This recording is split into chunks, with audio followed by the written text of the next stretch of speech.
안녕하세요. 여러분, 오늘 2024년 5월 21일이죠. 화요일이고 한국 시간 오후 1시입니다. 터키 시간 오전 7시고요. 아마 인도는 3시간 뒤죠. 그러니까 지금 몇 시예요? 여기는 11시인가? 아니요. 오전 9시 반입니다. 9시 오전 9시 반. 38분. 오전 9시 38분. 네, 3시간 반. 한국랑 3시간 반 차이 있습니다. 한국랑. 진짜 우리 너무 세계적이에요. 인터내셔널한 수업을 시작하도록 하겠습니다. 오늘은 19번째 야수다라 백척간도 진일보가 조금 남았더라고요. 그리고 이제 시탈타 태자가 진짜로 고행, 설산수도하는 그 모습을 오늘 들어갈 수 있을지 회원사를 공부하다 보면 동선사 원인석보대학, 저는 터키 국립에르지스 대학교 정진원입니다. 음, 일단 조금 보고요. 오늘 차례는 221쪽부터 할 건데 3대 화상, 지공, 나홍, 무학, 그리고 이제 어제 뉴스에 많이 났던 사리. 이게 또 안 보일 것 같은데 이거 공유한 거 안 보이시죠? 다시.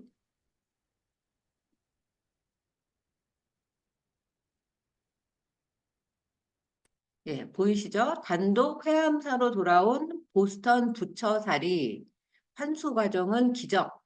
조금 크게 예, 해서 보여드릴게요. 이게 진짜 너무나 기적 같은 일이에요.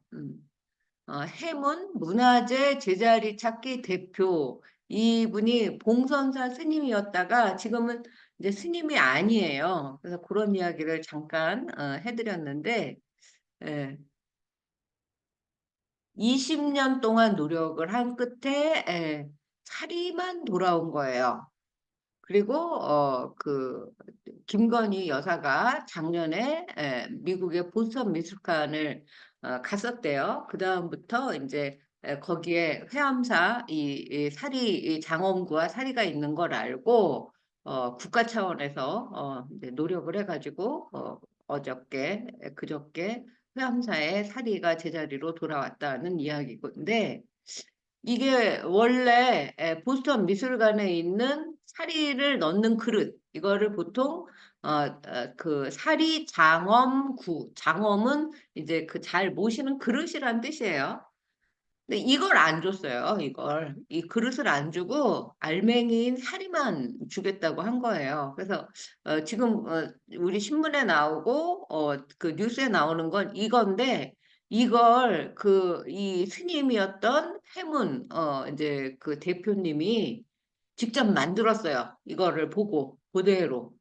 그래서 여기에다가 삼열의 이 화상 세 부처님의 사리와 지공선사, 나홍선사의 사리를 이제 모시고 온 거예요. 보스턴 미술관 소장 사리구를 모방한 재현품이에요, 이게. 이게 원래 왼쪽은 보스턴 미술관 소장 사리구, 사리를 담은 그릇, 오른쪽은 금은제 라마탑형 사리구, 그래서 라마 불교의 그 탑을 모방한 사리 장엄구, 사리를 담는 그릇이라는 걸 알려드리려고 이 사진은 해문 대표님이, 그래서 제가 지금 대표님을 잘 알아요. 행자 시절부터 제가 불경서당 다닐 때부터 많이 본 스님이었어요. 그래서 현진 스님한테 연락처를 지금 받아서 지금 1분 전에 받았기 때문에 연락을 못 드렸는데 혹시 저기 다음 주에 우리 줌에서 한번 모실 수 있으면 모셔도 좋겠다고 지금 생각을 해보고 있습니다. 제가 연락을 한번 드려볼 거예요. 미국 보스턴 미술관에 소장돼 있던 석가열애, 정광열애, 가섬열애, 지공, 나홍 등 3열의 이 조사의 사리가 85년 만에 국내로 돌아왔다. 환수된 도로 찾은 이들 사리는 경기 양주시 회암사에 영구 봉환될 예정이다. 이들 사리가 환수되기까지는 해문 문화재 제자리 찾기 대표의 공이 컸다. 그는 지난 2004년부터 20년간 미국은 물론 북한도 방문했다. 이 기사가 불교신문에 하나도 안 나와요. 지금 스님이 아니어서 그런 거죠. 스님이었다면 이분이 지금 대통령보다 유명해졌을 거예요. 해문 대표는 최근 경기 남양주시 조안면 다산 정약용 유적지에서 뉴스원이라는 이 신문사 기자와 만나서 아주 어려웠던 보스턴 박물관의 사리를 되찾기 과정에 관해 설명했다. 그는 2004년 해암사에 기거할 때 이곳을 방문했던 강우방 당시 경주 국립박물관장으로부터 보스턴에 이 회암사 부처님 사리가 있다라는 이야기를 듣고 돌려받아야겠다고 결심을 합니다. 성균관대는 역사, 그 조선 그 왕조하고 왕조의 그 국립 대학기관이었어요. 그래서 역사 굉장히 이제 그 아주 유명한 그 저기 우리나라의 대표 역사학과예요. 해문 대표에 따르면 해당 사리는 일제강점기였던 1939년 일본 도쿄에 한 골동품 취급회사가 매입을 했고 이후 보스턴 미술관으로 옮겨진 것으로 파악이 됩니다. 그러니까 가와세 선생님이 계셔서 이 일제강점기 얘기가 조금 껄끄럽긴 하지만 그러나 해문 대표는 사리는 유골이라면서 유골은 돈을 주고 샀다 할지라도 소유권 취득물이 아닌 불융통물이라고 지적을 했어요. 그러니까 사리는 그 이제 저기 고승대덕 그리고 부처님만이 돌아가신 다음에 화장한 다음에 그 남는 구슬 같은 그런 거기 때문에 일종의 그 사람의 유골이라고 해서 이거는 돈을 주고 살 수도 없고 그 돈으로 거래돼서도 안 된다. 그렇게 지적을 했대요. 그리고 이 해문 대표는 이 같은 환수 논리, 돌려받기 위한 논리를 준비한 다음에 해당 사리가 원래 출연했던 곳으로 꼽히는 해암사와 대성 화장사에도 이 사리가 원래 있었나 봐요. 두 절에서 환수 협상 대상자 자격을 얻었대요. 또 해암사야 얻을 수 있지. 봉선사 말사니까. 뭐 봉선사가 부모님 절이면 해암사는 지금 자식 절이거든요. 근데 개성은 지금 북한이어서 갈 수가 없는데 이 사람, 이 해문 대표가 북한까지 간 거예요. 해문 대표는 이를 위해 해암사는 물론 2008년에 평양에 가서 개성 화장사 주지 스님으로부터도 내가 이 보천 그 미술관에 가서 개성 화장사에 있다가 회암사로 옮겨진 이 부처님 진신사리를 받아오겠습니다라는 이제 그 위임장을 받게 된 거예요. 그리고 2009년 1월에 보스턴 미술관을 상대로 사리 돌려받기를 요구했고 사리를 돌려주겠다는 답을 얻었대요. 당시 보스턴 미술관은 사리를 담은 그릇은 돌려주지 못합니다. 사리는 그러나 미술 적 소장품, 예술 작품이라고 할 수가 없는 종교적 상징물이기 때문에 돌려드리겠습니다. 라고 했대요. 근데 저기 사리가 들어있는 집은 안 주고 알맹이는 도대체 어떻게 알맹이만 들고 오냐고요. 사리 집까지 있어야지 이게 그 완벽한 한 세트인데. 다만 박물관 측은 우리나라 문화재청장의 동의를 구해와라라고 하는 이제 그 보스턴 미술관에 조건이 있었대요. 그래서 우리나라 문화재청은 사리를 담은 사리고까지 반환해라라고 이제 강경하게 나갔었대요. 그러니까 안 준 거예요. 그러다가 2011년 당시 문화부 장관이 사리만이라도 반환해라 라고 동의를 했대요. 그런데 문화재청에 그 담당하는 사람들이 그럴 수 없다라고 해서 또 이루어지지가 않았대요. 그래서 2013년도에 해문 대표가 보스턴 미술관에 다시 가서 협상을 벌였지만 사리 그릇을 못 받은 거예요. 그러다가 작년 2023년 4월에 윤석열 대통령 부인 김건희 여사가 보스턴 미술관에 갔다가 이 사리의 존재를 알게 돼서 다시 반환 요청을 해서 올해 돌려받게 된 거예요. 이분이 이제 해문 대표님이에요. 그래서 보스턴 미술관이 가지고 있는 사리구의 정식 명칭은 금은제 도금 라마타평 사리국. 이거 잘 읽으셔야 돼요. 금하고 은으로 만들었어요. 은으로 만들고 거기에다 금을 덧입혀서 도금을 하고 라마탑 형식으로 만든 사리 담는 그릇 이런 뜻이에요. 14세기 고려시대 불교 문화의 정수를 담은 불교 공예품으로 고려시대에 이제 아주 아름다운 고려시대가 불교의 꽃이었죠. 그 통일신라가 이제 불교 국가였고, 물론 이제 고조선부터 불교에 대한 기록이 나오지만, 그걸 계승해서 이제 그 고려 시절 내내, 고려 시대 내내 불교를 국교로 했기 때문에 공예가 뭐 엄청나게 발달했죠. 이 사리구 내에 금, 은, 재, 도금, 팔당형 사리구 5개가 큰 그릇 안에 작은 그릇 5개가 또 들어있는 거예요. 그리고 그 사리 그릇에 이제 그 글씨가 새겨져 있는데 석가모니불 사리 5과, 사리가 5알, 가섭불. 이거는 전불 시대의 가섭불이에요. 전불을.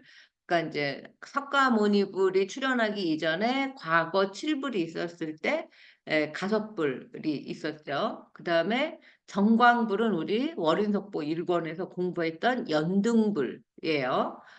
연등불 사리 5과, 그 다음에 그 회암사를 창건하기로 했던 지공선사 인도 스님이에요. 사리 1과 그 다음에 지공스님의 제자이면서 이 회암사를 씌운 나홍선사의 사리 2과 등이 담겨 있다고 쓰여 있대요. 그런데 현재는 석가모니불 사리 1과 지공선사 1과 나홍선사 2과 총 4과의 사리만 남아 있었대요. 이 사리 그 그릇은 고려 말 나홍선사 입적 후 돌아가신 다음에 만들어진 것으로 추정이 되고 있고요. 이런 가운데 사리구가 반환되지 않는 상황에서 사리를 어떻게 보존해서 옮겨올지가 새로운 고민거리로 떠오르겠죠, 당연히. 그래서 문화재청에서는 끝까지 그릇까지 돌려달라라고 얘기한 거고. 그런데 이제 이 해문 대표가 그걸 꼭 갖고 오고 싶으니까 금속공예에 전혀 모르는 문외한이 사리구를 대신할 똑같이 생긴 사리그릇을 필요하겠다라고 해서 2020년부터 금속공예를 배웠대요. 난 여기서 너무 감동받은 거야. 그래갖고 단시간 만에 6번이나 전국 미술 이제 공모 대전에서 입선하는 등 그 아주 대단한 세계 신기록 같은 기록을 세운 거예요. 그리고 2023년 작년 불교미술대전에서도 최우수상을 받은 작품인가 봐요, 저게. 그래서 불교 공예작가로 이제 태어났어요. 그는 보스턴 미술관에서 사리붓고 내부 구조를 목격한 경험 등을 토대로 약 108일간 금은제 도금 라마타평 사리구의 재현품을 만들었다고 해요. 현대적 기법을 도입하고 세부적 부분을 재해석했다는 해문 대표의 설명이에요. 그는 평생 금속 공예를 모르던 내가 전국 미술대전에서 최우수상까지 받은 것은 일종의 종교적 가피라고 우린 보통 말하는데 뭐 또 일반인들은 기적이라고 얘기하죠.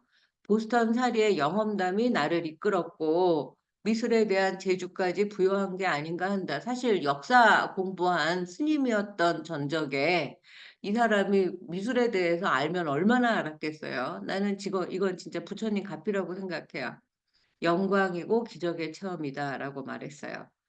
그는 사리가 제자리를 찾은 건 한반도의 불교가 합심한 성과, 남한과 북한이 같이 합심을 한 성과고 인도 아소카 왕이 전 세계 부처의 그 84,000 섬에 사리가 나와서 그 이렇게 나눴잖아요.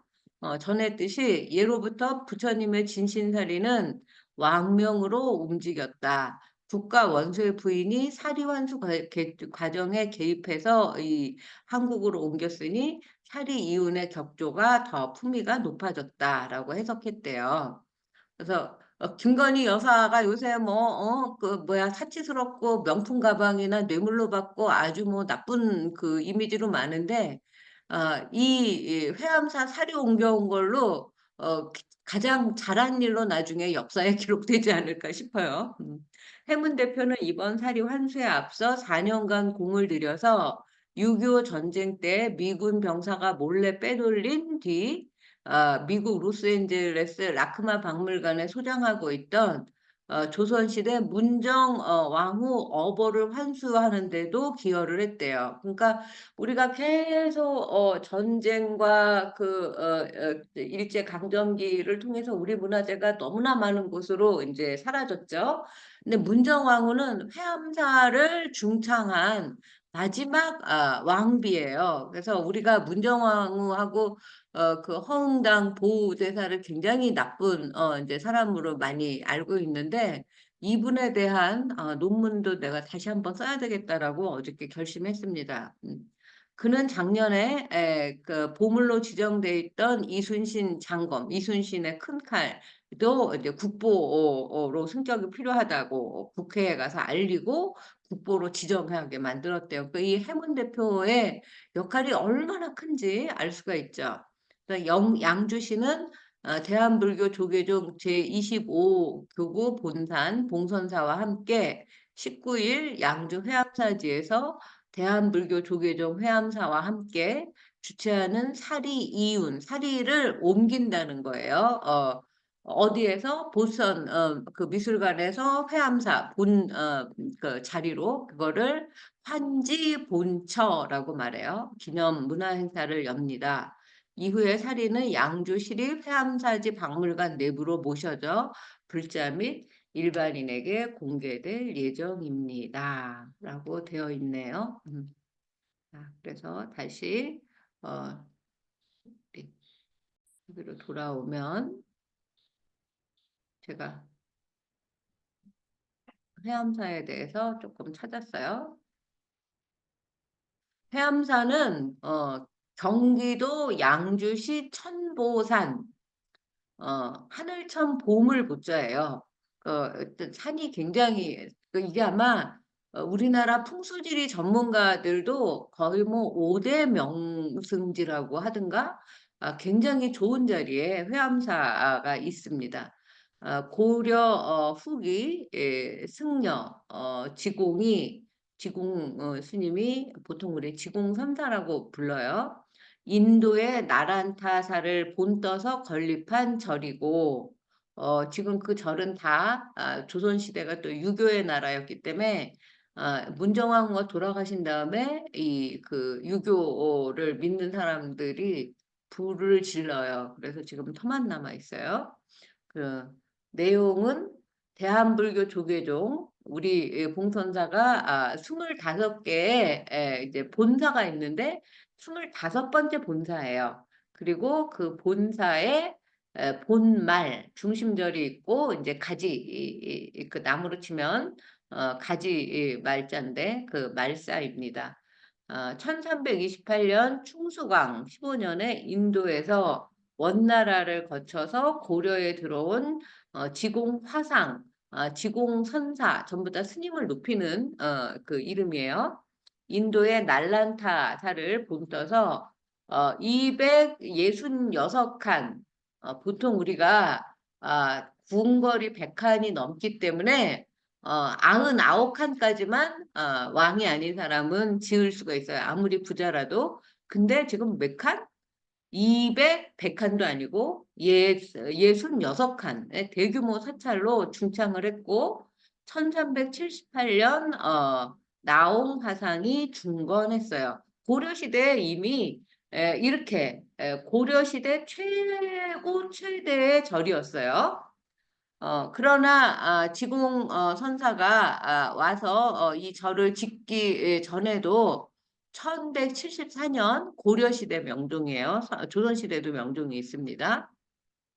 그때 중국의 금나라의 사신이 회암사에 온 적이 있었대요. 그러니까 이미 그 14세기가 아니라 12세기에도 이 회암사라는 절이 있었고, 그리고 또 고려 시대에도 보우 스님이 있고 조선 시대에도 보우 스님이 있는데 1313년에 해암사에서 광지라는 스님을 스승 선생님으로 해서 출가한 적이 있대요. 그러니까 해암사가 고려 시대부터 얼마나 대단한 절이었는지, 그래서 이미 12세기에 존재했던 절임을 알 수 있지만 기록에 언제 이 절이 세워졌는지 누가 세웠는지는 남아있지 않아요.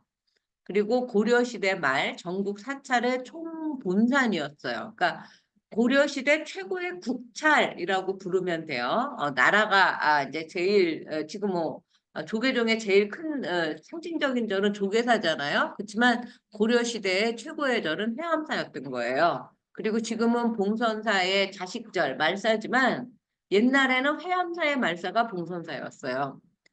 승려의 스님들의 공부하는 스님들 날란타 대학은 10,000명까지 갔다고 하지만 여기는 3,000명 정도가 이제 그 머물면서 공부하는 불교 대학교였어요. 그리고 조선 초기까지만 해도 가장 큰 절이었고 조선 태조 이성계가 이제 그 태종에게 아들에게 왕위를 물려주고 아예 회암사에서 살았어요. 그래서 회암사는 절이기도 했지만 그 조선의 첫 번째 왕 이성계가 살았던 궁궐이기도 했습니다. 그리고 그 세종대왕의 형 효령대군도 여기에서 산 적이 있어요. 그리고 1424년 세종 6년의 기록을 보면 이 이제 조선시대는 유교의 나라로 만들었는데도 250명의 스님들이 살고 있었고 그 회암사 절이 1만 평에 이르렀다고 하는데 인도나 일본에서는 이 평의 개념이 잘 없을 텐데요. 25평 아파트라고 하면은 85제곱미터 정도 되는 거예요. 근데 85제곱미터 25평 뭐 이런 거에 1만 평이면 얼마나 넓은지 이따가 한번 보세요. 그리고 이제 드디어 제가 왜 회암사를 오늘 자세하게 보여드리냐 하면 우리 그 강경도감을 만들고 훈민정음을 만든 다음에 불교경전을 이제 그 우리가 지금 공부하고 있는 대부분의 불교경전을 세조대왕이 이제 훈민정음으로 번역하다 돌아가시고 그걸 이제 마무리한 게 세조 대왕의 부인인 정의왕후이고 봉선사를 창건한 분이 누구시죠? 정의왕후예요. 이 정의왕후가 이 회암사에도 그 십몇 년 동안 정현조라는 신하에게 명령을 해서 다시 잘 짓게 중창을 한 분이에요. 정의왕후가 봉선사와 회암사의 결정적인 역할을 한 분이다. 그리고 명종 때에는 조선 명종이에요. 문정왕후가 불교의 중흥 정책을 펼쳐서 전국 제일의 수선도량 지금 이제 조계종도 선종이라고 하지 않습니까? 그 선을 닦는 수선도량이 만들어요. 그런데 문정왕후가 돌아가시고 이제 유교를 믿는 신하들이 이 나라의 정책을 다시 불교를 억압하는 정책으로 바꾸면서 1565년에 명종 20년 4월 초파일에 보우가 이 문정왕후를 도와서 이 보우 스님이 이 회암사를 중창을 하고 이제 그 승려 대회를 이제 열다가 그 열기 3일 전에 문정왕후가 돌아가시고 그 일을 맡았던 보우 스님도 잡혀가서 제주도에 가서 그 제주도 관리에게 맞아서 죽습니다. 네. 그리고 절은 불태워지고 그래서 폐허가 되었어요. 1821년 순조 21년에 지공 인도의 지공 스님 제자 나옹 스님 스님의 그 제자 무학대사는 태조 이성계를 왕으로 이제 예언한 사람이고 또 지금의 서울을 조선의 수도 캐피탈 시티로 정한 사람이에요. 대단한 이 3대 화상의 부도 돌아가신 다음에 사리를 모신 탑을 부도탑이라고 하고 비석이 세워지게 되고 그리고 이제 그걸 또 이제 고의적으로 훼손하는 그 이제 유교를 믿는 신하가 자기 부모의 산소를 쓰겠다고 이 세 분의 그 탑과 비석을 다 그 무너뜨려 버려요. 다시 1828년에 이제 그걸 그 사람을 귀양 보내고 다시 잘 만들었고 그 옆에 이 삼대 화상의 부도를 그 잘 이제 지키기 위해서 작은 그 절을 하나 짓면서 그 이름을 그대로 회암사를 갖다가 씁니다. 그래서 지금도 회암사 절 빈터가 아주 크게 있고 그 위에 삼대 화상 부도탑 산꼭대기에 있는데 그 밑에 작게 회암사라는 절이 이제 남아 있습니다. 그리고 회암사라는 절 이름을 계승했다. 1922년에 봉선사 주지 스님 월초 화상이 새로 보전을 짓고 불상을 봉안했으며 지공나옹 무학의 진영을 모셨다라고 되어 있어요. 그리고 1976년에는 호선 스님이 큰법당, 삼성각, 영성각 등을 또 지었어요. 그리고 회암사의 정문이었던 일주문으로 들어서면 대웅전이 있었던 곳으로 주춧돌이 532개나 되는데 이런 것들이 지금 다 발굴이 되어서 이제 제가 서울에 돌아가면 한번 저기 뭐야 산토시 교수님도 오시고 가하세 선생님도 오셔서 봉선사하고 회암사를 저기 답사하면 좋겠다고 생각이 듭니다. 이 법당터 옆에는 사찰의 화장실 자리가 있고 오른편에는 화강암으로 만든 돌로 된 그런 이제 모습들이 남아 있는데 길이가 12자 아까 평처럼 우리 옛날에 쓰던 그 수치예요. 너비 9자, 두께 1자, 깊이 3자이며 이 옆에는 역시 화강암이라는 돌로 만든 맷돌과 기름틀이 있었고 그러니까 3,000명이 살 수 있도록 이제 그 쓰던 물건들이 돌로 만든 것들은 그대로 남아 있다. 본당 뒤에는 사방 여사자의 떡 안반, 떡을 만드는 그 이제 받침대 같은 게 있다는 거예요. 이 회암사의 터는 현재 옛날에는 그 이제 중앙여자고등학교 소유였나 봐요. 그리고 산길이 끝나는 지점에 작은 회암사 자리가 있다. 이거는 지금 그 저기 한국민족문화대백과인데 아주 옛날 거라서 지금하고 좀 다릅니다. 그래서 중요 문화재로는 회암사터의 선각왕사비, 선각왕사비는 무학대사의 그 이제 비석이에요. 회암사지 무학대사 구도탑 보물, 회암사지 무학대사 탑 앞에 쌍사자 석등도 보물, 경기도 유형문화재로는 지공선사 부도 및 석등, 나홍선사 부도 및 석등, 무학대사 비가 있어요.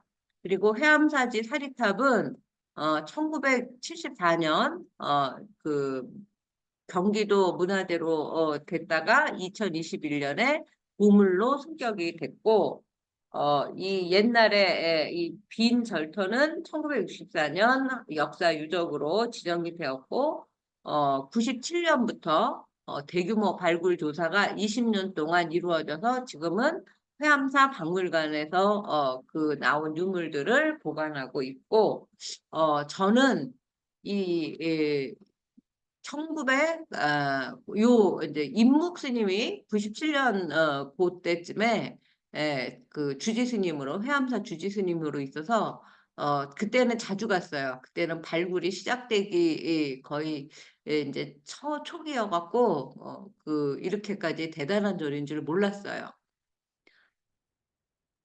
자, 그래서 요걸 좀 보도록 하겠습니다. 회암사 사리 이윤. 회암사 3열의 이조사 사리가 100여 년 만에 환지본처했습니다. 양주 회암사의 지공선사 사리탑에 모셔져 있던 사리로 일제 강점기에 반출된 이후 미국 보스턴 미술관으로부터 기증받은 건데요. 특히 사리가 공개되는 것은 고려 후기 사리탑 봉안 이후 600년 만에 최초입니다. 사리 이윤 고불식 남동우 기자가 보도합니다. 미국 보스턴 미술관으로부터 기증받은 사리가 한국불교 역사문화기념관으로 이용됩니다. 가섭불과 정강불, 석가불, 지공선사와 나홍선사의 사리를 사리구에서 조심스럽게 꺼냅니다. 양주 회암사의 지공선사 사리탑에 모셔져 있던 건데 일제 강점기에 반출된 것으로 추정됩니다. 100여 년 만에 환지 본처이며 특히 사리가 공개되는 것은 고려 후기 사리탑 봉안 이후 600년 만에 최초입니다. 조계종이 어제 총무원장 진우 스님 등이 참석한 가운데 회암사 3열의 이조사 사리 이윤 고불식을 봉행했습니다. 진우 스님은 일제 강점기 국권 침탈의 혼란한 상황에서 본래의 자리를 떠나 이영만리 타국에서 방치된 사리가 환지 본처에 큰 환희심을 줄 것이라고 말했습니다. 우리 민족의 지난 아픈 과거를 상징하여 왔던 보스턴 미술관 소장 사리가 100여 년 만에 다시 호국의 청정도량에 모실 수 있게 되어서 불자들은 물론이고 국민 모두에게 큰 환희심을 줄 것입니다. 그리고 국민 화합과 국군 융창을 위한 의미 있는 상징물로서도 그 역할을 다할 것이라고 생각합니다. 사리 환지 본처 논의는 2009년부터 시작됐지만 2013년 이후 사실상 중단되다가 작년 4월 윤석열 대통령의 미국 방문을 계기로 재개됐습니다. 보스턴 미술관에서 소장하였던 지신사리와 사리구에 관한 논의는 2004년부터 문화재 제자리 찾기 등에서 제안에 지속되어 온 현안으로 2023년 4월 김건희 여사의 미국 방문을 기점으로 본격적인 논의가 재개되었습니다. 그 이후 조계종과 문화재청이 협의해서 보스턴 미술관과 소통이 다시 진행됐고 고불식에 이르게 됐습니다. 금강같이 강명을 비추는 사리의 인연 공덕과 불법의 수승함을 찬탄하며 이 자리의 모든 대중들은 3열의 이 조사의 한지 본처를 부처님께 보아보자 합니다. 사리는 원 봉안처인 양주 회암사로 이용되며 다음 달 19일 양주 회암사지에서 봉안법회가 봉행될 예정입니다. 오는 5월 18일부터 5월 19일까지 양일간 한지본처를 기념하여 개최되는 사리윤 기념식 및 달해제도 조계종과 적극 협력하여 양주 회암사지의 역사적 가치를 재조명하는 계기를 마련하고자 합니다. 조계종은 사리윤 고불식을 계기로 불교 신앙의 정수인 사리가치 회복과 해외에 소재한 불교 문화유산의 환지 본처를 위해 더욱 노력할 계획입니다. BTN 뉴스 남동우입니다. 네. 대단하지 않습니까? 회암사 3열의 이조사 사리가 100여 년 만에 환지본 자, 이거는 다 볼 수는 없는데요. 잠깐만 보여드릴게요. 이거 다 유튜브에 해암사 치면 나와요. 지공 화상이 발원하고 제자인 나홍 대사가 중창했으며 나홍의 법을 이은 무학 대사가 널리 법을 펼쳐 지공, 나홍, 무학으로 이어지는 3대 화상의 원력이 깃든 유서 깊은 사찰이다. 자, 저기 뭐야, 나토시 교수님, 날란다 가보셨죠? 네, 교수님. 네. 가봤습니다. 네. 어때요? 날란다 대학이랑 비슷한 것 같아요? 알로 제 요새 새로운 나란다 대학교 만들었어요. 네, 저도 그거, 만드는, 저기 뭐야, 우리나라, 애도 왔었던 인도 교수님이랑,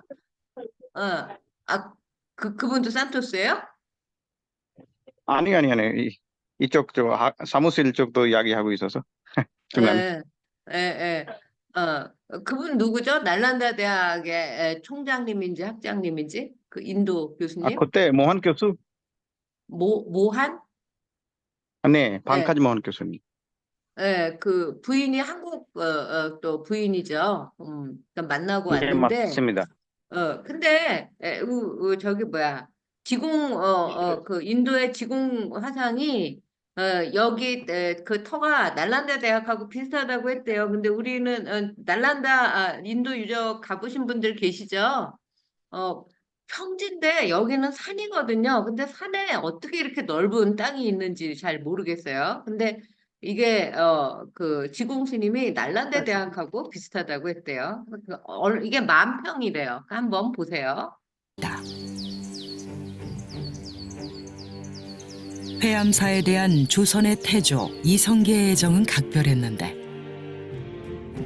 1392년 조선의 개국과 동시에 스승이자 버시던 무학대사를 왕사로 임명하고 회암사 주지로 머물게 한 뒤 왕실의 공식적인 기록으로만 7번을 행차했으며 왕위에서 물러나 태상왕의 자리에 오른 후에는 무학대사에게 계를 받고 육식을 끊은 채 회암사에 머물며 수도 생활을 하기도 했다.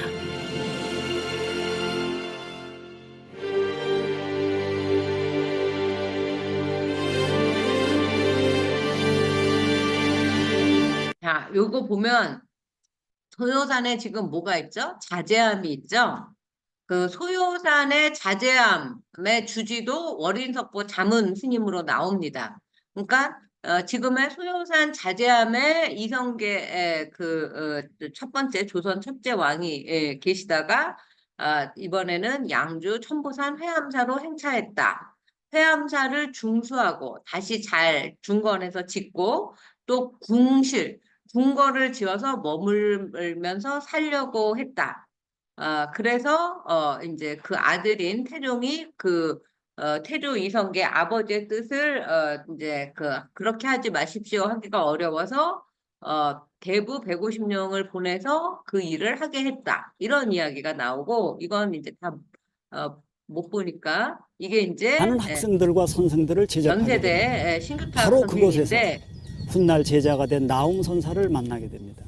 그러면서 나홍선사에게 당부를 하십니다. 이게 지금 나홍선사의 부도탑이고 이게 회암사를 석탑이에요. 다시 중창해 줄 계승하게 됩니다. 나홍선사의 생애와 사상은 선가광사 비에 자세히 새겨져 있고 또 나홍록에 실려 있습니다. 보름이 되면 이곳 회암사에서는 3대 화상의 사상을 계승하고 선양하기 위해 이곳에서 문화축제가 열립니다. 그 대표적인 행사 중의 하나가 회암사 조사전을 중심으로 열리고 있는 지공, 나홍, 무학, 삼화상께 따뜻한 차를 달여 올리는 행사입니다. 그 행사의 의미는 부처님과 조사님들의 지혜의 등불을 이 땅에 전해주신 스승님들의 은혜에 감사하는 그런 행사입니다. 지금 주지로 계시는 회성 스님께서는 지공 화상의 발원과 나홍 선사의 염원, 무학대사의 원력으로 새롭게 태어났다. 고려 말의 대학자 이세계 천보산 회암사 수조기에는 중창 당시의 상황을 이렇게 설명한다. 내가 보건대 보강전에 5칸은 남쪽으로 면했는데 그 뒤에는 설법전 5칸이 있으며 또 그 뒤에는 사리전 1칸이 있고 또 그 뒤에는 정청 4칸이 있다. 당호가 모두 262칸이고 불구는 15척이나 되는 것이 7개, 관음상은 10척으로 각전 스님이 시주한 것이다. 장대하고 미려하기가 동국에서 으뜸으로 강호를 유람하며 다니는 자들이 모두 중국에서도 많이 볼 수 없다고 하니 자, 이거 얼핏 보면 뭐 같아요? 여기 광화문 있고, 그 홍화문 있고, 근정전 있고, 경복궁하고 거의 비슷하지 않습니까? 그러니까 궁궐의 그 모습하고 사찰의 모습이 굉장히 비슷하게 지어진다는 걸 알 수 있고, 맨 뒤에 청기화로 만든 것은 이성계가 이제 그 태상왕으로 올라가서 왕의 왕의 고문 정도로 생각하시면 돼요. 그 이제 정사, 그 이제 일을 하던 곳이라고 합니다. 과장된 말이 아니다.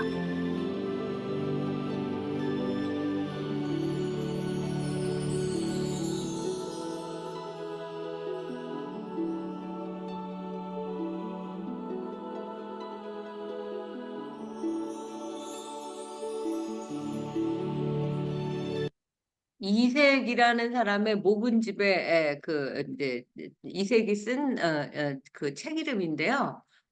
목은 이색, 그래서 목은에 호를 지어서 이제 이제 저의 그 불교식 이름은 적광명이지 않습니까? 그러니까 저는 적광명 정진원인 거예요. 그래서 만약에 이제 제가 죽은 다음에 누가 그 제가 쓴 글을 책으로 내면 적광명집 뭐 이렇게 하면 적광명이 쓴 글들을 모은 책. 그래서 호는 적광명이지만 이름은 정진원, 이런 걸로 아시면 되고요. 이 이름이 나 너무 재밌었는데 회암사 주지 이름이 윤절간이래요. 우리가 보통 절집을 절간이라고 말하거든요. 그래서 나는 이 이름만으로 이 회암사의 스님이 얼마나 저기 절을 애지중지하고 불교 그를 잘 이제 알리려고 노력을 했는지 이 이름에서 볼 수 있다라고 생각을 하고 있어요. 나홍선사가 입적한 뒤는 돌아가신 뒤에 그 부도에 명을 하고 비석을 기록해서 나홍선사가 이 회암사 절에 힘을 쏟아 끝없이 전해지도록 한 공적을 드러내야 하겠습니다. 그래서 이 일을 선생에게 부탁하는 바이니 사양하지 않으면 다행이겠습니다라고 하기에 승낙하였다. 그래서 나홍선사가 평생에 한 일을 이 목은 이색이라는 글을 잘 쓰는 사람이 쓰게 되었다라는 이야기를 하는 거예요.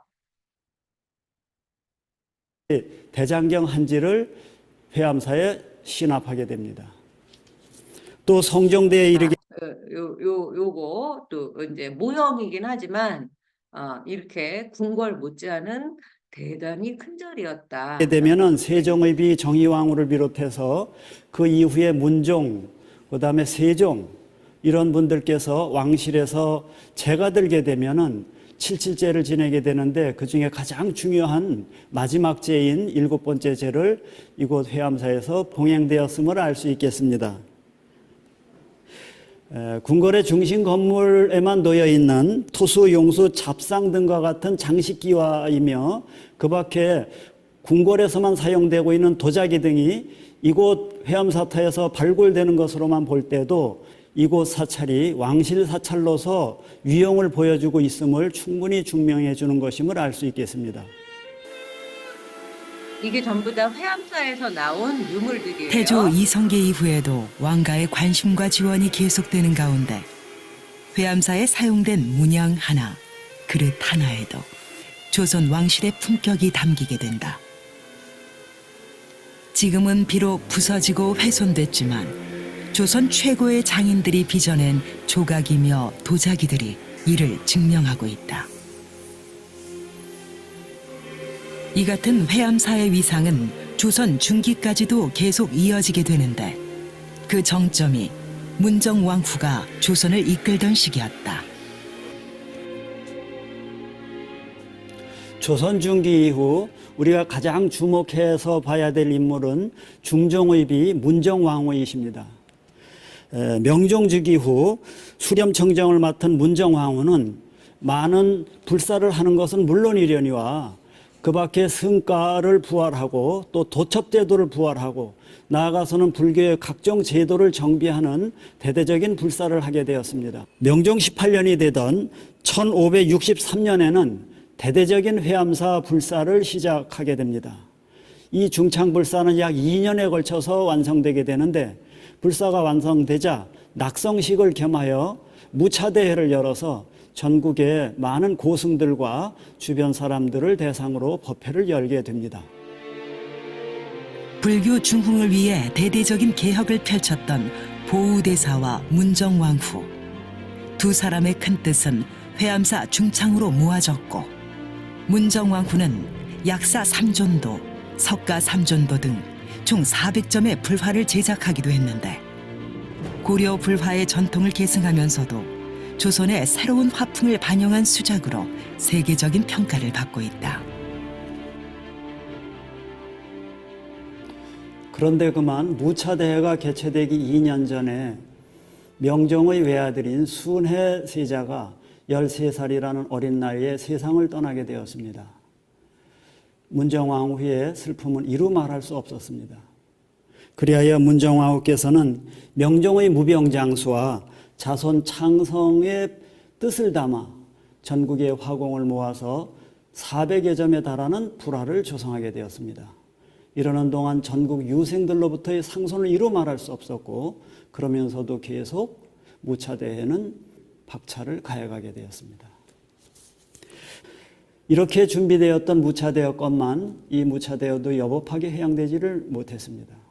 그렇게 된 이유는 64세의 고령에 달했던 왕후께서 병을 얻어서 승하하게 되었기 때문입니다. 문정왕후가 세상을 뜨자 전국의 유생들은 다시 불교 탄압의 목소리를 드높이기 시작했습니다. 이런 비판에 대해서 명종은 다음과 같이 탄식한 말을 남기고 있습니다. 무심히 흘러가는 시간 속에 점차 흔적조차 희미해져 갔을 것이다.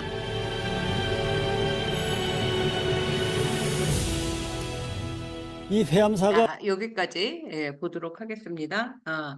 지금은 이제 요 아래에 이제 회암사 빈터가 있고, 요 꼭대기에 이 작은 회암사라는 절이 자리 잡고 있습니다. 요거는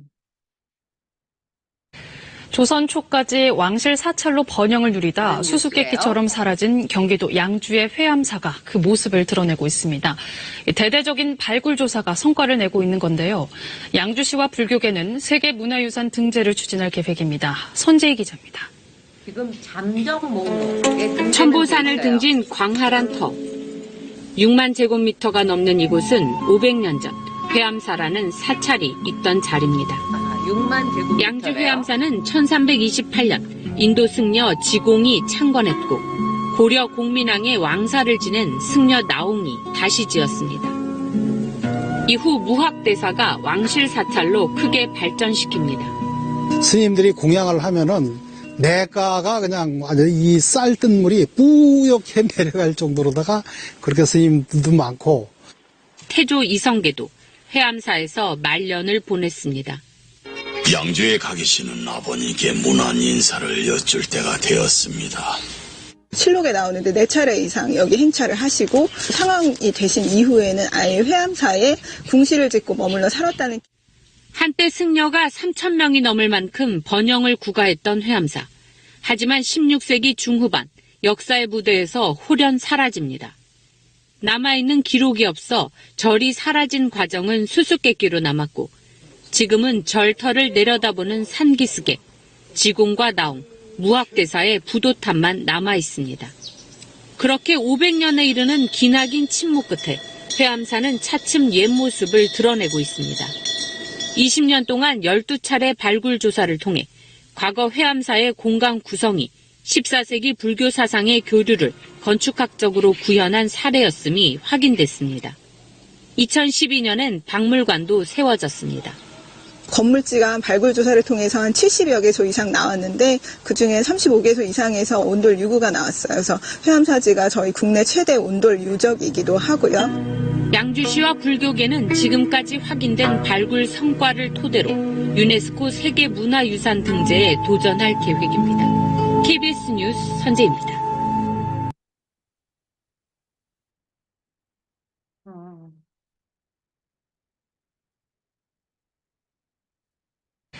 조선 초까지 왕실 사찰로 번영을 누리다 다음으로 안 넘어가나요? 네. 제가 준비한 게 아마 여기까지인 것 같으네요. 요것도 있나? 요것도 그냥 잠깐 볼게요. 네. 회암 사진은 다른 곳과 다릅니다. 천보산 기슭에 조성된 8단 넓은 대지에 빽빽히 축대와 주춧돌이 남아 있습니다. 사찰에 잘 없는 회랑의 모습과 배치, 건물 자리를 보면 마치 왕성 같습니다. 열려있을 때 얼마나 위세가 대단한 사찰이었길래 흔적만으로도 이렇게 압도적인 모습을 자랑할까요? 이건 보안집에는 당간지주라고 회암사에 하는 거죠. 원경국사의 필적이 있다라는 기록이 있습니다. 원경국사는 왕족으로 충희라 불렸었는데 1148년부터 개성 흥왕사의 법존이었고 1183년 사망합니다. 1174년 금나라 사신이 와서 그 글귀를 보고 좋아했다는 기록으로 보아 중국까지 알려진 시차를 생각하면 12세기 중반 이전에 이미 회암사가 있었다는 얘기겠지요. 1323년 인도에서 온 지공화상이 회암사에 머무르며 인도 나란타사와 같은 산세라에서 266칸으로 크게 중창하고 원나라로 갑니다. 이후 나홍화상이 회암사에 와서 정진하다가 더 높은 경지를 터득하기 위해 원나라에 가죠. 1347년 원나라 영경 법원사에서 만난 두 사람은 스승과 제자로서 서로를 거울로 수행합니다. 1356년 능엄경을 보고 정진을 시작한 무학대사가 법원사에 와서 나홍의 제자가 되고요. 1357년 나홍화상은 고려로 돌아옵니다. 돌아올 때 지공과의 문답에서 제자가 어디로 가야 합니까? 라는 말에 산이 셋 있고 강이 둘 흐르는 곳에 불법을 펴라는 가르침을 받고 옵니다. 두 사람의 대화가 회암사의 근간이라 볼 수 있을 것입니다. 1370년 입적한 지공의 영골과 사리가 회암사에 옵니다. 수행하던 나홍은 산을 내려와 지공을 보고 회암사에 있으면서 크게 중창불사를 합니다.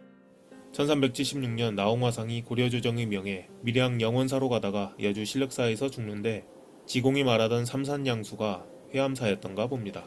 회암사는 이즈음 전국 사찰의 총본산이었습니다. 1392년 무학대사는 왕사가 됩니다. 조선왕조 유일한 왕사입니다. 계속 회암사에 머무르다가 1402년 회암사의 감주가 되고 1405년 입적합니다. 이성계가 매우 아끼는 사찰이었습니다. 왕위에 있을 때도 쌀과 콩을 내리고 백성을 시켜 무학대사의 부도를 만들게 하기도 하고 자주 찾아 무학을 만났습니다. 왕위를 물려준 후에는 땅을 하사하고 고쳐지어 아예 회암사에 기거합니다. 화약의 원료로 만들기 때문에 비싸디 비싼 초록교화를 얹은 것이 제일 안쪽에 있는 이성계의 집무실인 정청이었을 것입니다. 사찰의 기능으로 보광전과 설법전을 두고 그 뒤편에 정청을 비롯한 여러 채의 정각이 들어섰는데 검은 바닥돌인 박석의 흔적과 잡상도 많이 나왔습니다. 상당한 크기의 풍탁도 나왔는데 겉에 태조 이성계가 쓰여 있었습니다. 1405년 무학대사가 입적하고 불과 몇 년 후 1408년 태조가 죽습니다. 그리고 얼마간 시간이 흐르자 1424년 유학자들의 상소가 올라오기 시작. 요것도 아까 말한 지금 이제 국보가 되었을지도 모르겠는데요. 이게 석가모니 사리탑이라고 지금 이제 추정을 하고 있어요. 왜냐하면 그 아까 지공 나온 무학 그 세 부도 탑은 이 산 꼭대기에 있고 요 옆에 옛날에 이성계가 살았던 그 옆자리에 이 아주 아름다운 나는 이 부도탑을 보면서 저기 신라 시대 그 방가사유상 이 생각이 났어요. 굉장히 단아하면서도 아주 품격이 높은 그런 부도탑이라고 생각이 듭니다. 합니다. 불교의 폐단을 말하면서 36개의 절만 빼고 철폐하자는 예조를 시작으로 유생이나 부제약의 상소가 끊임없이 올라오다가 부녀자들이 회암사에서 유숙한 것이 문제가 되어 유생들의 표적이 됩니다. 감찰관들의 핍박에 스님들이 도망가는 일이 생기기도 하고요. 유학자들의 불교 철폐를 위한 상소와 왕실의 후원이 교차되는 가운데 조선초가 흘러갑니다. 대왕대비인 정의왕후가 13년에 걸쳐 크게 중창합니다. 네, 저는 지금 그 정의왕후 이야기보다 이 사람과 대비했을 때 이 부도탑이 어마어마하죠. 네. 회암사는 왕실의 제사를 모시는 사찰이었으므로 권세는 유지되었고 유학자들이 핍박에도 굳건한 듯 보였습니다. 그러나 1524년 회암사는 조세 포탈의 혐의를 받게 되고 성균관의 진사들이 들고 일어나게 됩니다. 비교적 온건했던 유생들도 등을 돌리게 되는데 다음 일로 회암사는 돌아올 수 없는 다리를 건너게 됩니다. (1560년) 보우선사가 운부사에서 인종의 태실이 있는 산에 나무를 베어 사찰을 증축한 일이 있었는데 이로 이게 말미암아 지금 이제 유학자들에게 현재 요승이라는 그 산 위에 여기에 이제 부도탑이 삼대가산 부도탑이 있고 요게 이제 지금 그 회암사 절이에요. 낙인이 찍히게 요런 되는 정도만 사건입니다. 보시면 될 것 같습니다. 1565년 4월 보우선사는 문정왕후의 지원으로 회암사의 중창을 마치고 낙성식을 겸한 부차대회를 열었으나 같은 달 문정왕후가 죽어버리니 마지막 바람막이였던 왕실 세력이 사라져버렸고 시대의 거센 불길이 회암사를 덮칩니다. 1566년 4월 20일 유림들이 회암사를 태우려 한다는 기록과 같은 해 11월 16일 김태그 상소에 불교가 혁파되었음을 말하고 있는 것을 보아 이즈음 회암사는 화재로 폐사된 것이 아닌가 합니다. 1595년 사지에 남아있던 철물로 전쟁에 쓰일 대포를 만들자는 건의가 올라오니 시대의 불길은 모든 것을 불태워버렸습니다. 시간이 흘러 폐허가 된 회암사지가 다시 주목받는 일이 생깁니다. 1821년 경기도 광주의 이응준이라는 유생이 선친의 무덤을 쓴다고 골짜기 안쪽에 있던 지곡나옹 무학의 승탑을 허물어버리는데 무학은 건국공신이었고 승탑비의 비무는 태종이 지은 것이었습니다. 당시 관리들도 이것만큼은 어쩔 수 없다고 생각했는지 이응준은 유배를 갑니다. 19세기 말이 되어 옛 승탑이 남아있던 곳에 새로 회암사가 들어섭니다. 네, 요 좋네요, 요거. 사지 회암사가 들어섭니다. 네, 지금 회암사 터는 여기 넓은 6만 제곱미터고 지금 회암사가 있는 곳은 여기예요. 그러니까 산 위에 있다는 걸 알 수 있고 부도도 탑도 이쪽에 있다는 걸 알 수가 있죠. 네.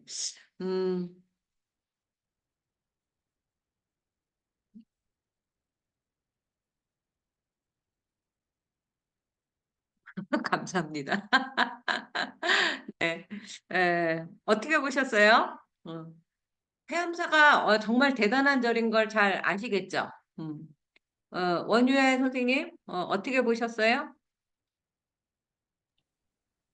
피곤이 풀리질 않아갖고, 수업 아, 내내 그냥 놀았어요.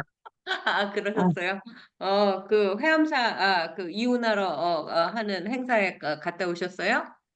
예, 그 어마어마했어요? 좀 얘기 좀 해주세요. 예, 정말 조계사하고 봉원사에서 각각 버스 30몇 대씩, 조계사 30몇 대, 봉원사 30몇 대씩 올 정도고, 원래는 김건희 여사만 공식적으로 오시기로 얘기가 됐었거든요. 네. 근데 대통령까지 오시는 건 그날 알았어요. 그게 어떤 사정상 극비였던 건지는 모르겠는데, 예전에. 그래서 그날 날씨가 엄청 뜨거웠거든요. 그래서 원래는 그 스님들 계신 곳에 이렇게 천막, 그 지붕을 칠 예정이었는데, 청와대가 아니죠, 참. 용산? 뭐야.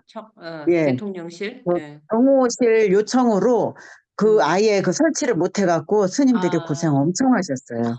뜨거워갖고. 그 보안을 위해서, 경호를 위해서. 네네네. 예. 아니, 혹시 이제 뭐, 예. 폭탄이라든지. 그 테러라든지 뭐 하여튼 여러 가지로 지금.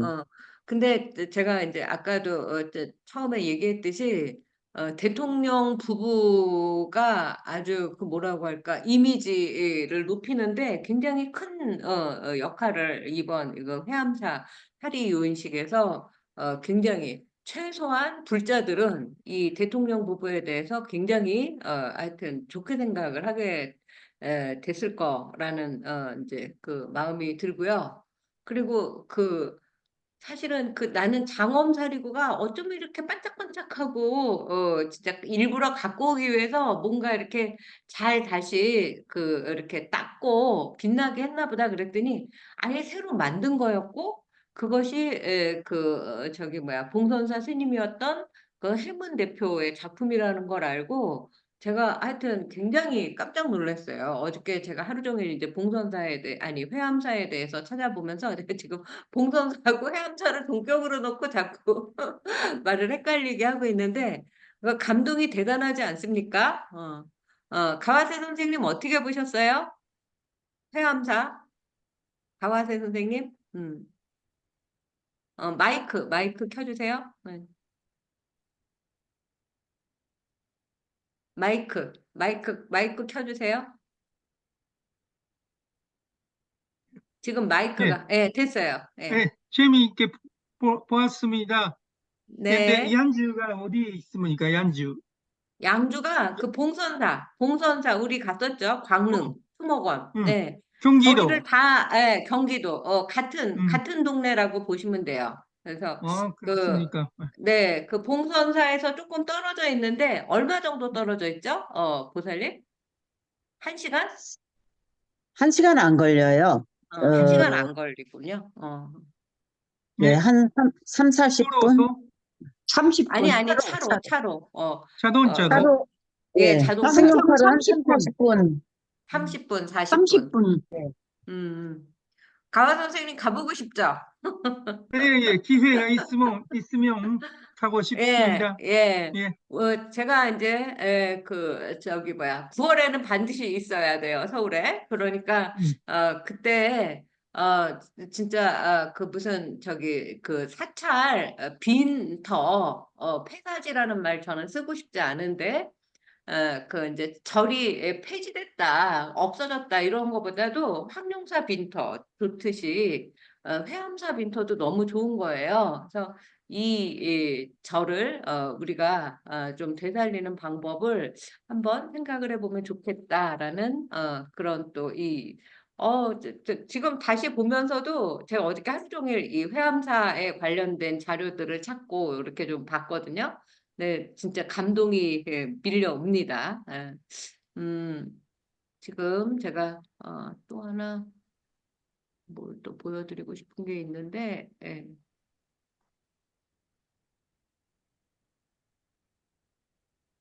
요것도 제가 이따가 그 링크를 걸어 드릴게요. 제가 옛날에는 임묵 스님이 주지 스님으로 계실 때, 2000년대 초반까지도 3대 화상 발예제와 학술 대회를 했어요. 그래서 천축은 인도를 우리가 천축국이라고 말해요.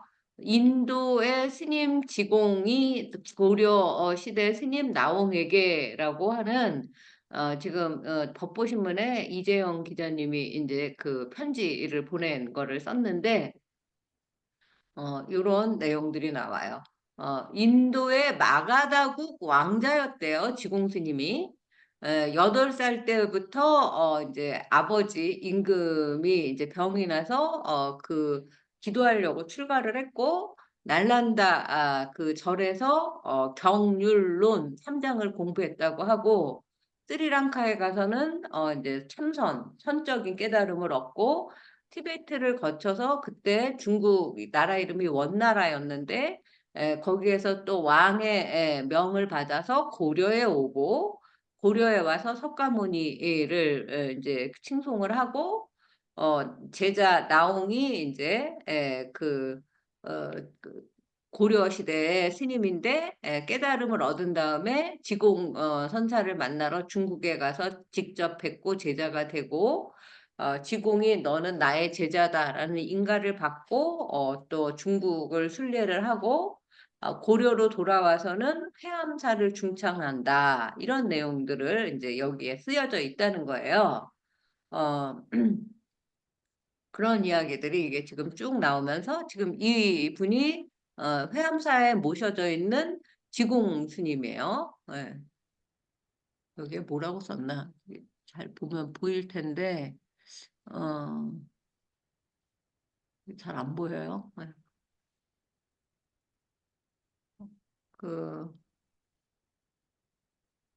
마가다국에서 반야경을 보다가 문득 세 곳에서 온몸을 단박이 졌네.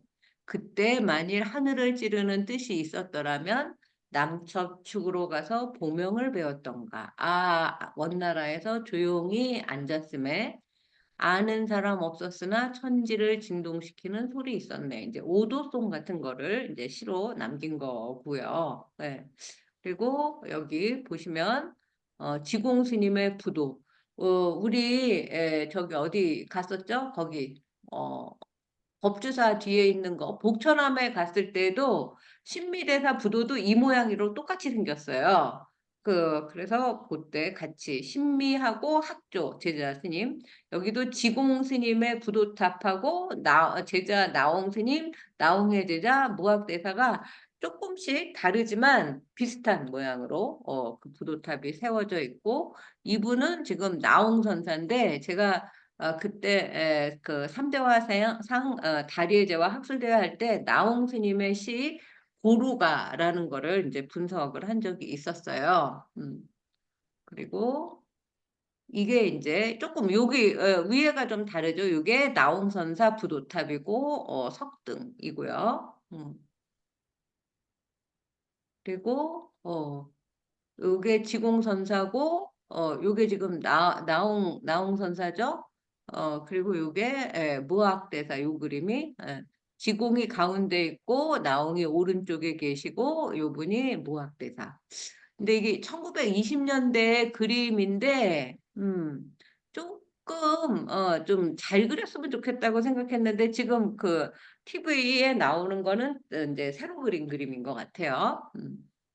나홍이 밝힌 법의 등불은 무학자초, 무학대사.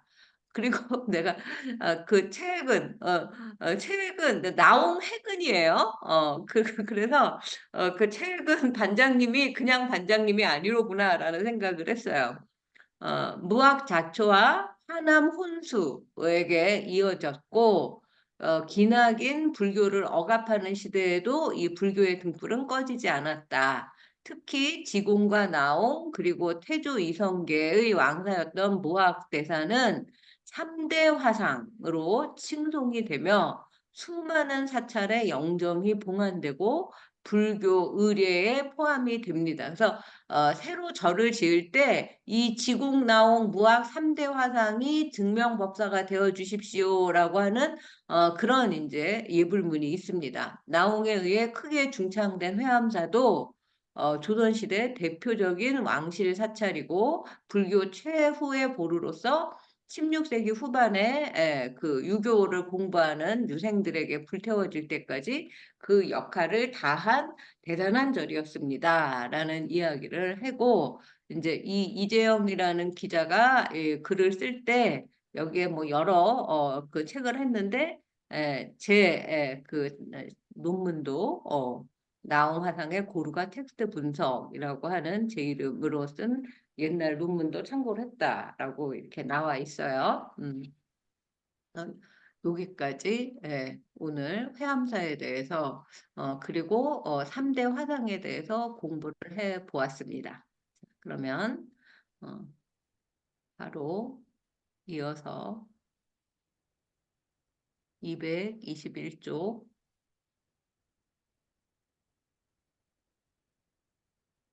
공부를 해보도록 하겠습니다.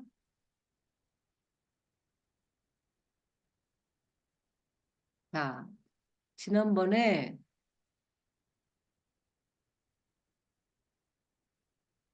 어디 갔죠? 네.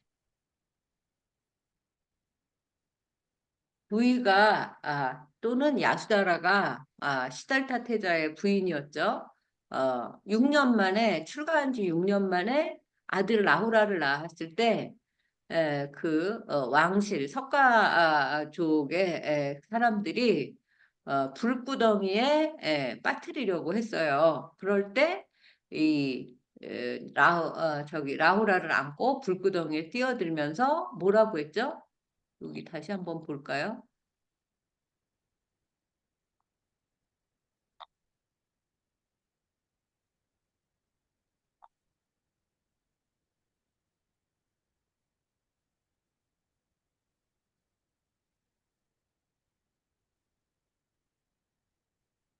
석가씨 종족들이 노하여 죽이려 하였다.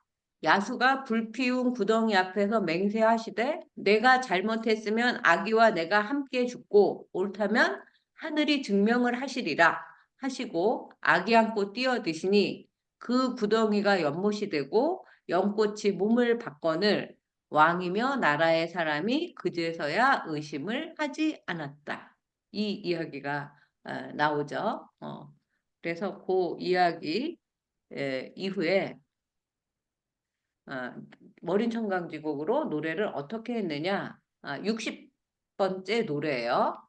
라운이 나것이날 굿하고 불 피우니 임금시나 의심 이러시니 야수이 들으신데 물 갚고 연이 푸니 임금시나이 의심 아니하시니 의심하시니 의심 아니하시니 이게 이제 대꾸로 되어 있고 지금 현대국어로 바꾸면 60장 라훌라예요. 라훌라가 태어나시거늘 구덩이를 파고 석가시들이 불을 피우니 임금과 신하가 라훌라와 야수다라를 의심하여 죽이려고 하시는 것이니 이런 정도의 뜻이고 야수가 그 불구덩이에 들어가시니 구덩이에 물이 차고 연꽃이 피니 임금과 신하가 그제서야 의심을 하지 않으시니 이런 노래예요. 원인청강지곡은 다시 이렇게 노래를 했죠. 어렵사리 6년 만에 후사를 이을 라울라가 태어났지만 그 가비라국의 왕실과 나라 사람들은 야수다라를 부정하게 아이를 임신했다고 의심하고 부정하게 아이를 낳았다고 생각해서 불구덩이를 만들어서 라울라하고 그 부인 야수다라를 죽이려고 합니다. 야수다라는 결백했기 때문에 스스로 뛰어듭니다. 저 불이 물이 되고 연꽃이 피어 모자를 사뿐히 받아줄 것이라고 확신을 했기에 가능한 일이죠. 야수다라의 위풍당당함은 이러한 점에서 시탈타태자 못지 않습니다. 저는 특히 이 여성들의 역할에 대해서 제가 다시 이제 재조명어를 하고 재평가를 하는 글들을 쓰고 있는데요. 요번에도 그 지소태우에 대해서 썼는데 읽어보셨는지 모르겠습니다. 게다가 혼자 몸도 아니고 갓 태어난 자기 목숨보다 더 귀한 그 라울라 왕자를 안고서 불구덩이에 뛰어든다는 건 보통 사람은 여기서 하실 수 있어요? 그 하실 수 있는 분 계세요? 그러니까 아마 보통 사람은 그럴 것 같아요. 아기만은 살려주세요. 저만 불구덩이에 뛰어들겠습니다. 뭐 이렇게까지는 할 수 있을 것 같은데 같이 뛰어듭니다. 그래서 돌이켜보면 각자의 인생에서도 이제와 생각하니 불구덩이에 뛰어들던 시절이 누군가 다 있었겠죠. 처음에는 그것이 이렇게 무시무시한 불구덩이로 보이지 않고 극락이라고 생각하고 뛰어들었을 경우도 있을 거예요. 갑자기 왜 결혼이 생각나죠? 옛날 그 가수 노래에 저 푸른 초원 위에 그림 같은 집을 짓고 뭐 하여튼 님과 함께라는 제목이었죠. 그 아주 한평생 행복하게 살아가리라 뭐 이런 노래를 하면서 결혼을 하는데 결혼을 해서 평생을 같이 살다 보면 이게 혹시 내가 내 발등을 내가 찍은 게 아닐까? 내가 내 눈을 찌르고 싶다. 뭐 이런 생각을 하게 될 때도 굉장히 많지 않습니까? 정말 연꽃 가득한 연못이었는데 차츰 말라 지옥 같은 불구덩이가 된 건 또 아닌가라는 생각도 이번 이 글을 보면서 제가 하게 됐어요. 사실 결혼이라는 건 진짜 저 푸른 초원 위에 그림 같은 집을 짓고 시작하는 게 아니지 않습니까? 그냥 진짜 빈 땅에 막 움막을 지었다가 무슨 초가집을 지었다가 그 다음에 기와집을 올리고 그거를 같이 합심해서 정말로 같이 노력해서 늘 이제 뭐라고 할까요? 그때부터 시작인 거죠. 그러니까 고생 끝 무슨 이제 즐거움 시작이 아니라 즐거운 끝 고생 시작인데 사람들은 거꾸로 생각을 하고 결혼만 하면 뭐든지 내가 좋아하는 사람하고 같이 그 평생을 있게 됐으니까 잘 될 거라고 생각을 하는데 그거는 같이 겪어가야 하는 일이죠. 근데 그동안 사실 우리 세대만 하더라도 결혼을 하면 여자들은 굉장히 이제 몇 배로 할 일이 많아지고 남자들도 사실 우리나라 남자들도 고생을 많이 했죠. 특히 이 지금 우리 대한민국 한 100년간의 역사는 거의 뭐 1000년의 변화만큼이라고 이야기를 하지 않습니까? 1년만 지나도 지금 제가 터키에서 3년 있고 방학마다 서울에 이제 2달 정도씩 있다가 들어오는데도 굉장히 많이 바뀌고 요즘에 또 듣는 말들이 뭐 AI가 뭐 뭐를 했다 무슨 오늘 아침에도 무슨 뉴스를 보니까 내가 은퇴한 다음에 어떻게 살면 좋을까요? 뭐 이런 것들도 AI가 가르쳐 줍니다. 뭐 이런 뉴스를 봤어요. 뭐 연금 보험을 들까요? 뭐 저축을 들까요? 뭐 이런 것들도 알려준다 그러고. 그러니까 지금 이제 뭐 핸드폰 없는 세상을 우리가 상상하기 어렵지 않습니까? 어린 아이들도 전부 다 핸드폰을 들고 다니고 24시간 들고 다니고 지금 뭐 거의 개인 비서라고 할 정도로 모든 것이 그 핸드폰 안에 전화만 걸지 않고 뭐 다 저장이 되어 있죠. 저는 진짜 이 핸드폰으로 뭐 은행 이제 업무도 보고 있고 세금도 내고 있고 뭐 그 학생들 이제 저기 수업 숙제 낸 것도 검사하고 있고 정말 이걸로 없으면 돈도 이 카드로 지금 쓰고 있고 어 진짜 1초도 없으면 안 될 그런 이제 중요한 물건이 돼서 늘 이거를 잊어버릴까 봐 마음속으로 굉장히 불안해요. 또 고장 날까 봐. 그런 일이 이제 몇 번 있었는데 물만 조금 떨어뜨려도 계속 삑삑 소리가 나면서 이제 핸드폰이 작동이 안 될 때가 있었어요. 그러면 한국이라면 바로 AS 센터 가서 하면 되지만 여기는 이제 그럴 수가 없으니까 그런 것들이 너무 이제 걱정이 되는 거죠.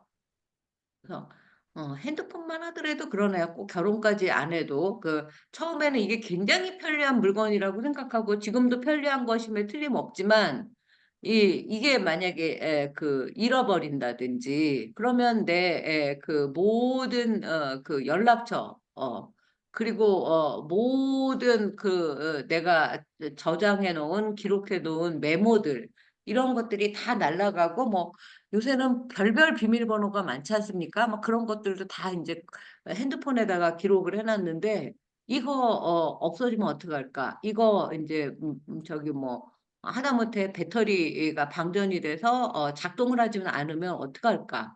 이런 것들이 제가 이제 외국에 나가면서 늘 걱정하는 부분들이거든요.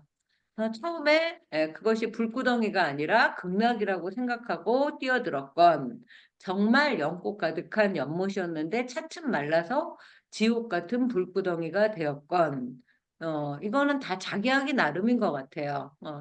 근데 지금도 이제 부부가 사이좋게 잘 이제 해로 그야말로 같이 늙어가시는 분들을 보면 서로를 위해주고 아침에 또 약간 이제 감동적인 그런 영상을 하나 봤는데 어떤 이제 노부부예요. 할머니 할아버지가 굉장히 늙으셨는데 할머니가 갑자기 밥상 앞에서 영감님 노래 한 자락 불러주시오 이러는 거예요.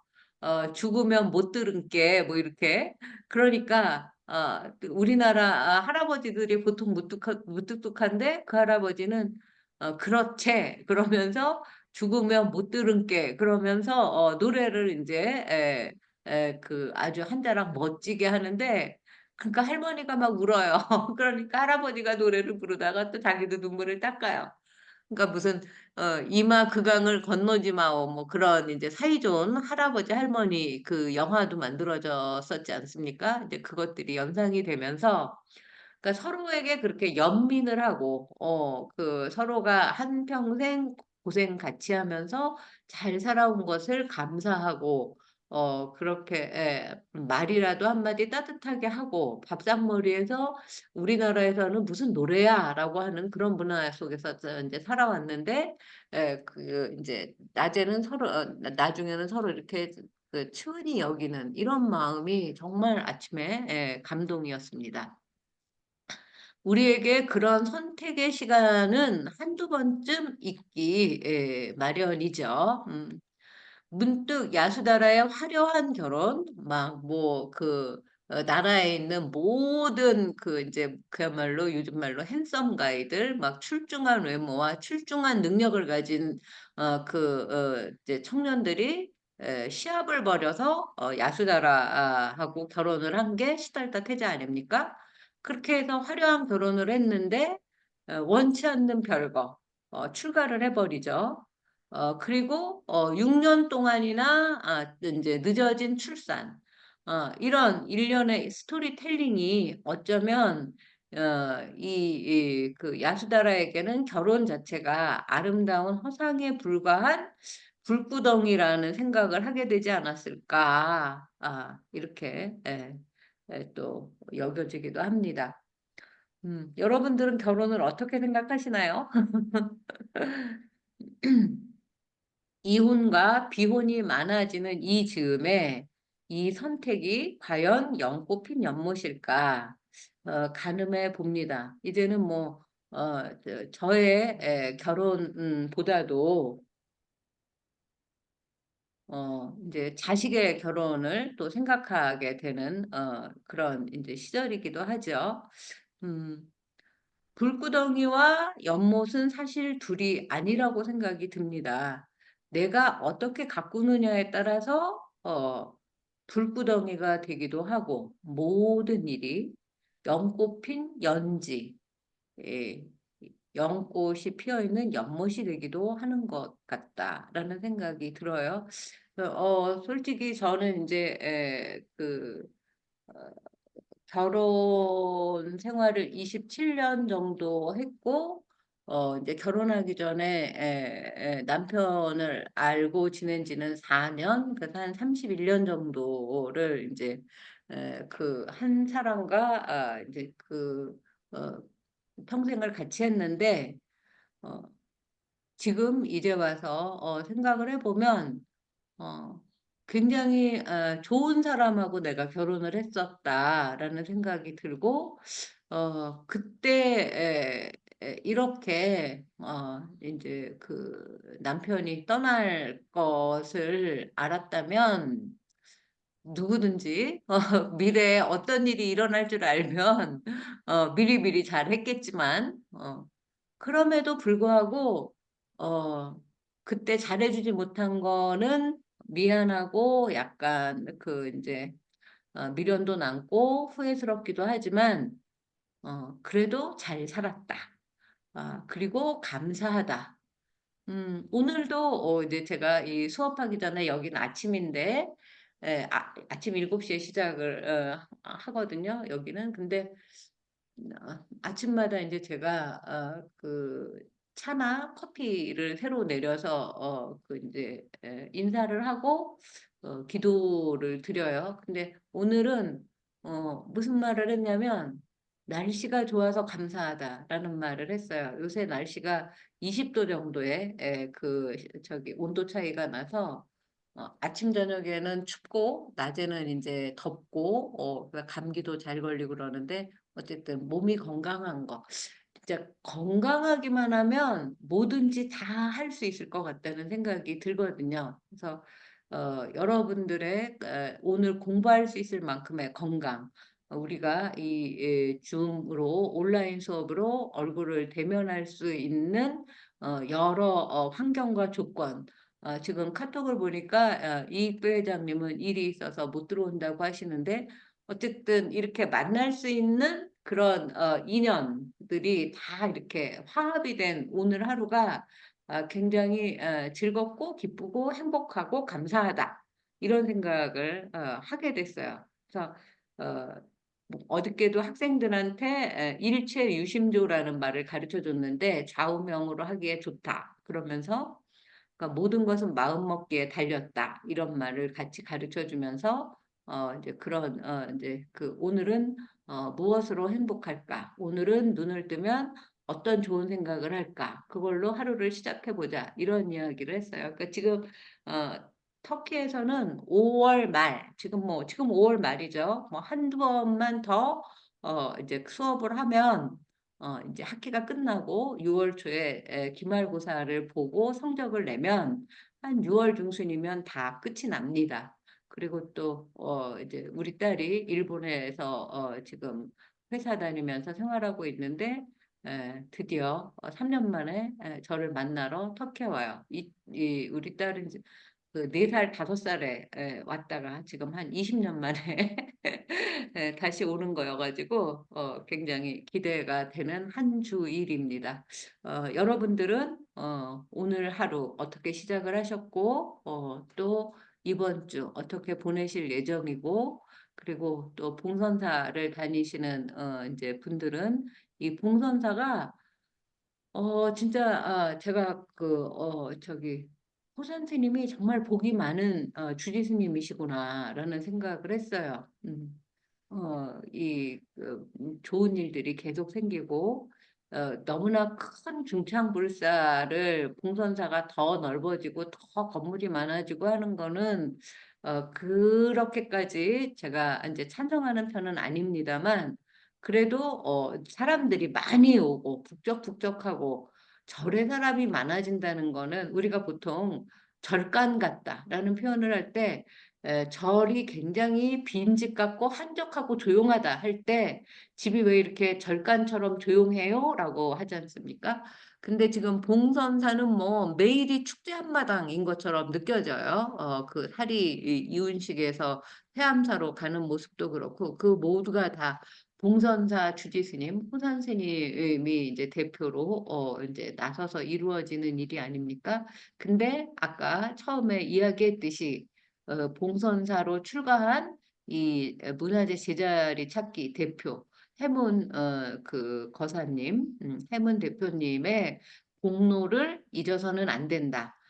실제로는 봉선사의 주인공은 불자이듯이 이 회암사 사리 이윤의 결정적인 역할을 한 주인공은 해문 대표님이라는 생각이 들어서 우리가 오늘 그 사실을 꼭 기억했으면 좋겠고 어디에서라도 만나시게 되면 제 안부 인사 꼭 전해주시고 오늘 한번 연락이 되면 또 연락을 한 다음에 여러분에게 알려드리고 그 소식도 뒷이야기도 전해드리도록 하겠습니다.